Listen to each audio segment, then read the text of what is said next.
聽講貴州有一個漂流景區，唔止玩水，仲玩火，涉黃擦邊喎。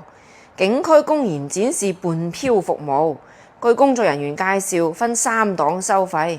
第一檔基礎版398純綠，主打一個發乎情，止乎禮，連眼神交流都控制喺社會主義核心價值觀嘅範圍之內。遊客體驗嘅係近在咫尺但遠在天涯嘅極致拉扯感。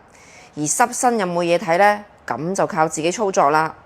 第二檔進階版1988可以摸摸抄抄、親親抱抱、小頭舉高高，激流勇進加激情勇進。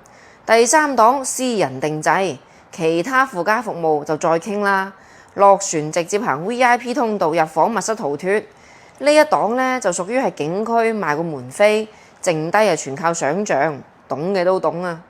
臥底記者深入虎穴要求服務之後，工作人員發嚟多個選飛嘅介紹，有各個女孩子嘅身高、三圍等數據。而呢一件事會俾人爆出嚟，好可能係基於全國各地正在開展嘅2026夏季治安8日行動，重點打擊有償陪侍涉黃項目。好多省份地區咧都召開咗掃黃打非專項會議，比如話廣東啦、福建啦咁。行動代號係夏日晴朗8日行動，希望各位唔好頂風作案啦。唔願意透露姓名嘅坤哥得知呢個新聞之後，佢吟詩一首：姑蘇城外寒山寺，夜半鐘聲響滿船。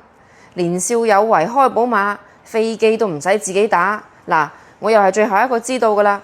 舉3隻腳支持文旅、市監、公安聯合多部門共同調查啦。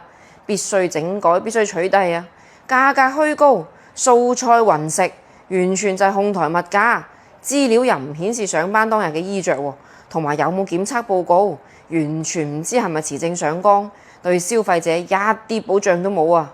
我想講呢，有律師博主通過科威先行官方網站查詢統計每一份已經公開嘅行政處罰決定文書。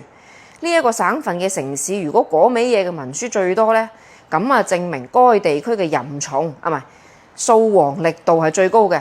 結果啊，不出所料，廣東第一，浙江第二，遠遠拋離第3名嘅江蘇同埋河北。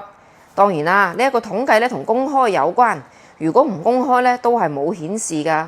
呢個統計結果就應咗有一句歌仔係咁唱嘅：人在廣東嫖到失聯。而廣東咧主要集中喺東莞同埋深圳。浙江啊，自己睇啦，案件數量10件以下嘅呢，就呢幾個地方，所以邊度安全度最高，屬於全國麻甩佬安全感最高嘅城市呢，大家就一目了然啦。最近嘅8日行動唔係講玩㗎，學阿坤哥話齋，唔好成日揾音樂老師崔小平去練習，多啲叫老婆幫自己打打氣，或者打孖上揀阿三上老師同埋阿亦菲保密發貨咁咪得咯。關注我，愛江律師，你會幸福㗎。